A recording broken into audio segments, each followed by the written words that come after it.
सपा प्रमुख और पूर्व मुख्यमंत्री अखिलेश यादव ने कहा, चाचा साथ हैं, अब हर लड़ाई जीतेंगे। मैनपुरी के आगे गुजरात मॉडल फेल है। मैनपुरी के लोग स्प्रिंग की तरह हैं, जितना दबाओगे उतना उछलेंगे। अब हर लड़ाई हम जीतेंगे। हम लोग 2024 और 2027 में भी जीतेंगे। मैनपुरी की जीत से नई ऊर्जा मिली है। यह कोई छोटी मोटी जीत नहीं है। लोगों ने एक एक वोट डालकर नेताजी को श्रद्धांजलि दी है। आपको बता दें, अखिलेश यादव इटावा के हेवरा डिग्री कॉलेज में चौधरी चरण सिंह की जयंती पर आयोजित कार्यक्रम में बोले हैं। कार्यक्रम में शिवपाल सिंह यादव, डिंपल यादव और आदित्य यादव भी शामिल हुए हैं।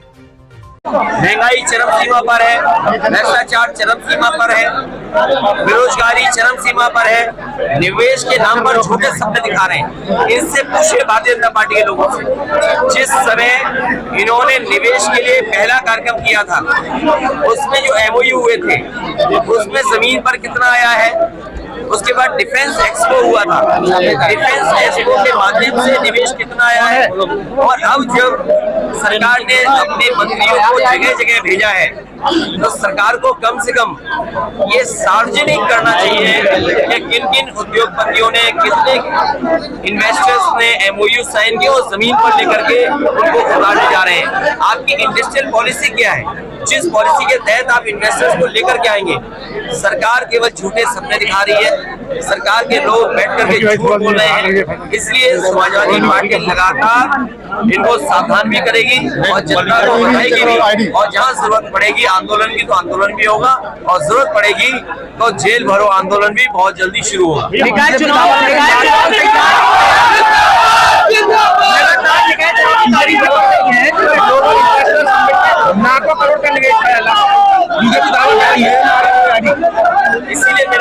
इसीलिए मैंने आपसे कहा,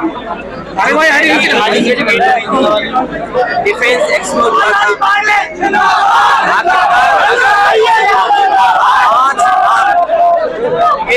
लगभग 5 लाख करोड़ का बताओ के बाद 5 लाख करोड़ का एमओयू हुआ। आखिरकार उस 5 लाख करोड़ के एमओयू का क्या हुआ? और अभी एक एमओयू हुआ, उसने भारतीय जनता पार्टी के झूठ को साफ कर दिया कि जिस यूनिवर्सिटी से एमओयू किया वो यूनिवर्सिटी नहीं है, स्टूडेंट नहीं है। उस यूनिवर्सिटी से बताओ हजारों करोड़ का एमओयू करके आप आए। पहले भी हमने देखा कि जिन कंपनियों से एमओयू कराया गया उन कंपनियों की कोई हैसियत नहीं थी। ये भारतीय जनता पार्टी केवल इवेंट कर रही है, जनता को धोखा देने का काम कर रही है, जिससे जनता गुमराह रहे। जो बुनियादी सवाल है, महंगाई का क्या कर रहे हैं आप? बेरोजगारी आपने क्या खत्म की? आपके मेडिकल कॉलेज बर्बाद हो गए हैं, आपके जिला अस्पताल बर्बाद है, एम्बुलेंस समय पर नहीं आ रही है, पुलिस का न्याय चरम सीमा पर है, कस्टोडियल डेथ सबसे ज्यादा है, महिलाओं पे सबसे ज्यादा उत्पीड़न और अनाचार हो रहा है। आखिरकार जिम्मेदार कौन है? निकाय चुनाव में पार्टी सिंबल देगी क्या? ये कोरोना को लेकर अपनी सुविधा से भारतीय जनता पार्टी काम न करे। भारतीय जनता पार्टी को जनता को सही आंकड़े और सही जानकारी देनी चाहिए। अगर बीमारी गंभीर है तो बीमारी गंभीर की सूचना भी और जानकारी भी ठीक सरकार को देना चाहिए। पार्टी संबल देगी निकाय चुनाव में पार्टी मिलेगी। बड़ी जिम्मेदारी अभी नहीं देखा तुमने, कार्यक्रम हुआ, चीज सबसे बड़ी। अभी इस पार्टी का जब संगठन बनेगा तो उसको जिम्मेदारी मिलेगी। भैया निकाय चुनाव में पार्टी सिंबल देगी क्या? जहाँ सिंबल देने की जरूरत पड़ेगी सिंबल देंगे, और जहाँ फ्री छोड़ने की जरूरत पड़ेगी वहाँ फ्री भी छोड़ेंगे। राहुल गांधी का 24 के लिए भारतीय जनता पार्टी को मैंने काम दे दिया है कि वो मैनपुरी मॉडल को पढ़े। मैनपुरी मॉडल में मैनपुरी के लोगों ने गुजरात मॉडल फेल किया। मुझे उम्मीद है कि जिस तरीके से जमीन पर कार्यकर्ता नेताओं ने मैनपुरी में काम किया, यही काम और विधानसभा लोकसभा में होगा तो परिणाम आपको देखने वाले मिलेंगे। देखिए, यात्रा या कार्यक्रम, इसीलिए मैंने कहा बीमारी को लेकर के सही जानकारी जनता को देने का काम भारतीय जनता पार्टी का है, उनकी सरकार है। उनको सुविधा क्या है इसके तरह जानकारी नहीं देनी है। सर 24 का इलेक्शन मैनपुरी मॉडल पर लड़ाया जाएगा। देखिए, उनके लिए जानने और पढ़ने का है मॉडल, जो मैनपुरी की जनता ने जो समर्थन दिया है, जो कार्यकर्ता नेता घर घर पहुंचे हैं, मैं समझता हूं इसी तरीके से कार्यकर्ता नेता जमीन पर काम करेंगे, क्योंकि भारतीय जनता पार्टी जमीन पर खोखली है।